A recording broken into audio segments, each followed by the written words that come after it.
तो hello guys, आज भी एपिसोड हमारा वहीं से स्टार्ट होता है जहाँ पर खत्म हुआ था।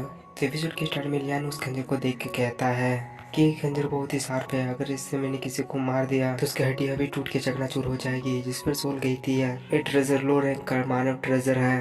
फ्यूचर में जब तुम्हारे पास खाली समय होगा तुम अपने सोल एनर्जी से इसे प्रैक्टिस भी कर सकते हो। जिस सुनकर लियान चौंक जाता है और कहता है मैं बहुत ही हार्ड वर्क करूंगा और एक दिन इसे मास्टर कर लूंगा।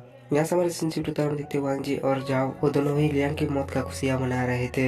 जहाँ पर जाओ वांग जी से पूछता है वांग जी लियांग की मौत के बारे में ट्रेजर पवेलियन क्या सोच रहा होगा। और यहाँ पर इन दोनों को पता था चाहे कुछ भी हो जाए और जाओ लियांग के ही साइड लेगा।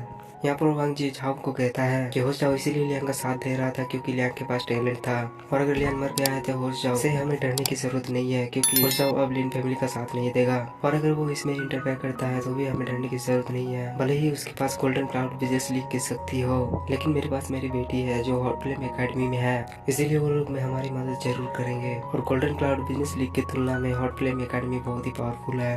तब झाओ कहता है कि तुम सही कर रहे हो और कहता है हॉट फ्लेम एकेडमी डफंग डेस्टिनी के 7 सबसे बड़ी फोर्सेस में एक है और गोल्डन क्लाउड बिजनेस लीग इनके सामने एक चींटी के बराबर है। वो लोग वहाँ पर खुशियाँ मना ही रहे थे तभी हम देखते कि वहाँ पर एक आदमी भागते हुए आता है और कहता है कि लीडर वांग हमारे ग्रेटेड एल्डर को उन्होंने मार दिया।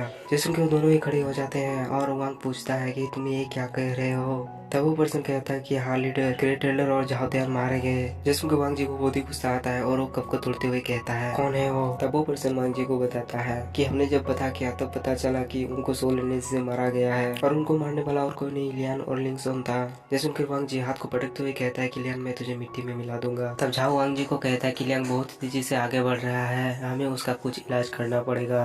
तब वांग जी कहता है कि हमें लियांग और लियांग के पिता से पहले वो 6 स्टार मार्शल एक्सपर्ट तक पहुंचना होगा। तब झाओ कहता है कि मैं समझ गया और इतना कहने के साथ ही वो वहाँ से चला जाता है। तब वो पर्सन वांग जी को कहता है कि हमें मिस को इस सब के बारे में बता देना चाहिए। जैसन को वांग जी बहुत ही ज्यादा भड़क जाता है और कहता है मैं इन सभी मामलों में वांग डी को घसीटना नहीं चाहता, वो हॉट फ्लेम एकेडमी में अभी बिजी है, उसे इस सब के बारे में चिंता नहीं करना चाहिए। और तुम फिर से कभी ऐसा मत कहना और मेरी बात तुम ध्यान से सुनो, ये किसी को भी कानो कान खबर नहीं होना चाहिए कि ग्रेट एल्डर मारे गए हैं। जिसम को पर्सन भी इसके लिए मान जाता है। यहाँ से हमारे रिलेशनशिप होता है हम लोग 1 महीने के बाद का समय देखते हैं जहाँ पर लियान स्पिरिचुअल पिल की मदद से मेडिटेट कर रहा होता है। उन पिल को इस्तेमाल करने के कारण वो बहुत ज्यादा थक जाता है और लेटते हुए कहता है कि मैंने 60,000 स्पिरिचुअल पिल्स का इस्तेमाल कर लिया है लेकिन अभी तक सिर्फ मेरी 10% ही पावर बढ़ी है। मैं जितने ज्यादा आगे बढ़ रहा हूँ मेरे लिए उसे पार करना उतना ही मुश्किल हो रहा है।